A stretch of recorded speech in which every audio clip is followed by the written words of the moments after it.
All right, we're brushing up on isosceles and equilateral triangles today in lesson 5-6. All right. Our goal is to be able to solve problems involving isosceles and equilateral triangles. So let's go ahead and look at these. Isosceles and an isosceles triangle is a triangle with at least two sides that are congruent. Those two congruent sides are going to be called our legs. All right, the legs. And then the angle between those sides is called the vertex angle.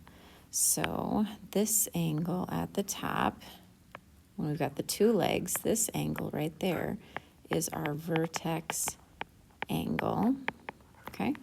The angle that is not at the vertex, these guys, or this non-leg, is our base. And then the two angles that touch the base, these ones, are our base angles down there.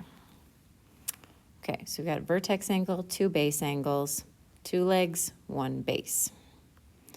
Now, it's important to know that even though we call this the base right here, it doesn't necessarily have to be sitting on the base.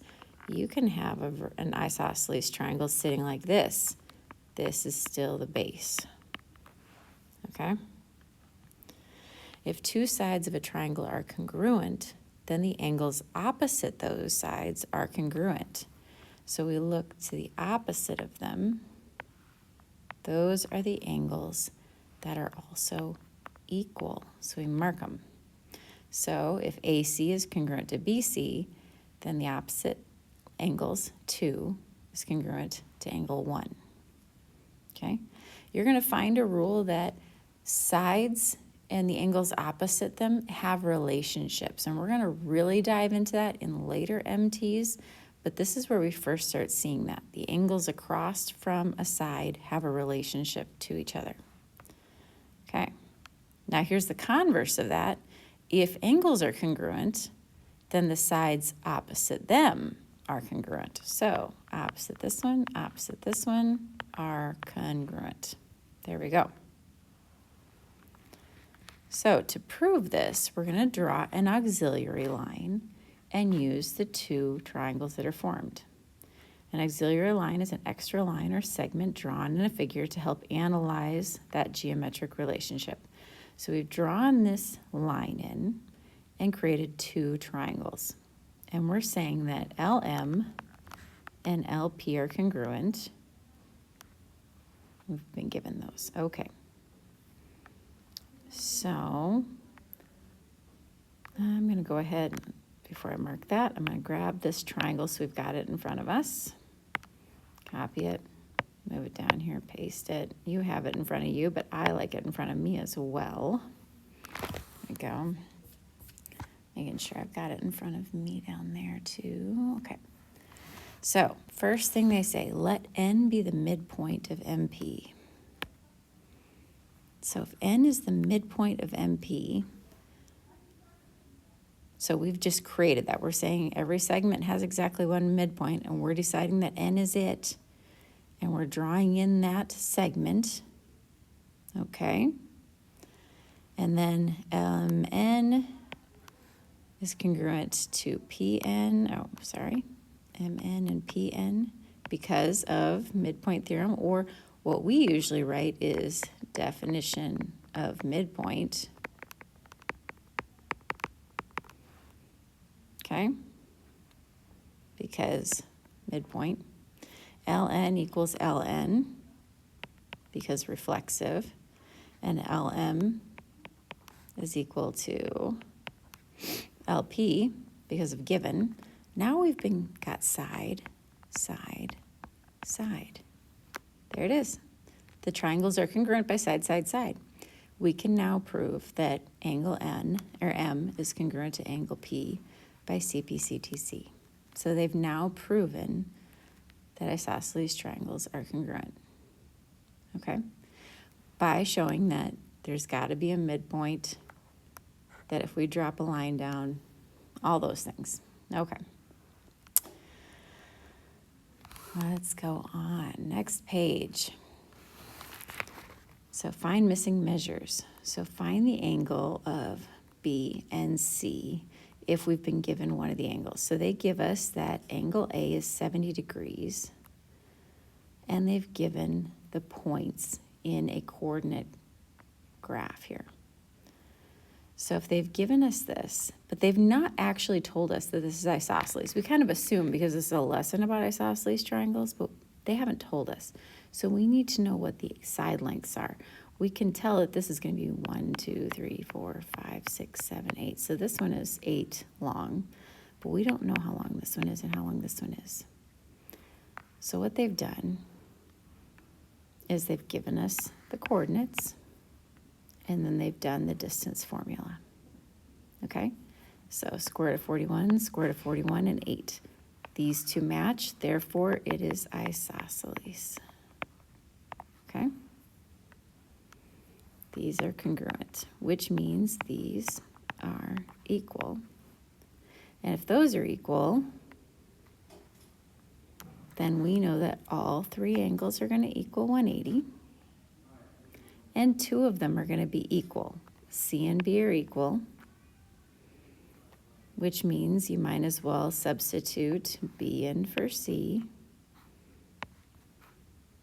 And then 70 plus 2B's is going to be 180. We're going to subtract 70 from 180, which they don't show you that step. I think that's a bummer, so I'm going to do it over here. So 2 measures of angle B equals 110. And then they divide both sides by 2. And the measure of angle B equals 55 degrees. There we go. So that's kind of the process they're walking through there. Okay. Now you go ahead and find the angle of those measures. Go ahead and pause me.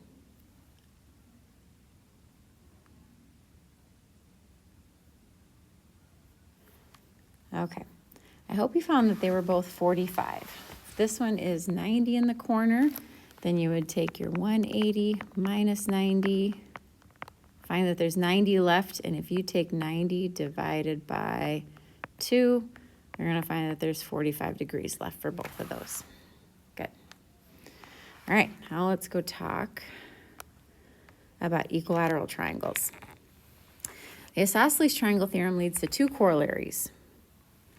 A triangle is equilateral if and only if it is equiangular. So let's talk about the difference between equilateral and equiangular. Blah, blah, blah. Equilateral means equal, I'm not using the right spelling, equal sides. Lats means sides. Like if you're thinking about working out at the gym, when you work out your lats, you're working out your sides, equal sides. And equiangular means equal angles. Okay? So if you've got all equal sides, you've got all equal angles. Just like in an isosceles, opposite sides that are equal have opposite angles that are equal. If you have all sides equal, then you've got all angles equal, okay? And the next corollary says each angle of an equilateral triangle measures 60 degrees. So if all the sides are equal, then all the angles must be 60, because if they all are the same, then it's 180 divided by 3, which is 60 degrees. Okay, so let's go in here. If these are 12 feet each, that means these are equal each. That's 60 and 60. And if those are both 60, this one has to be 60. So the measure of angle J is 60. Okay? That's what we're looking at there. Because JL equals JK, JL is congruent to JK. By the isosceles triangle theorem, base angles L and K are congruent.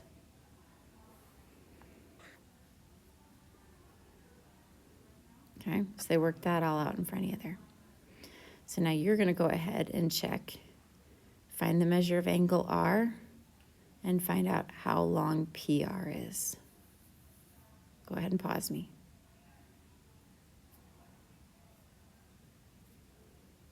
Okay.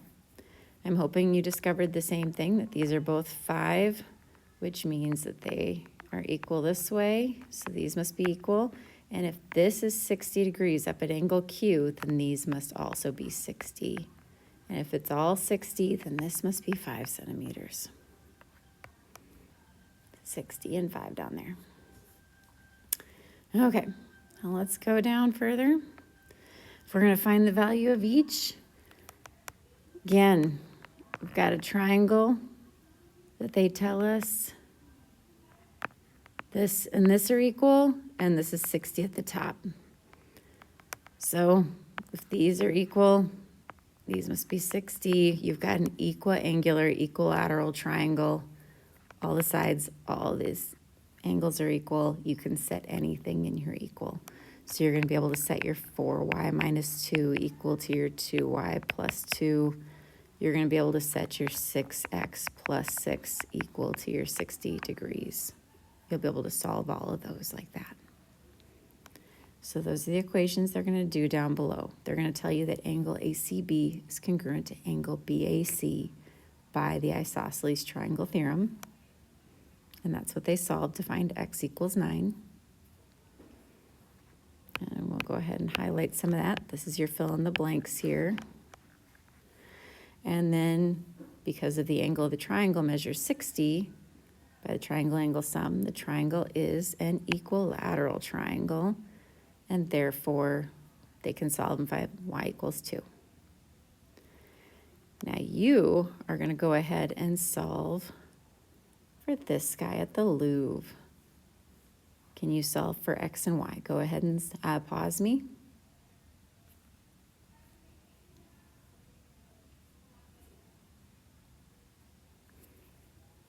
All right. And did you find that because these are congruent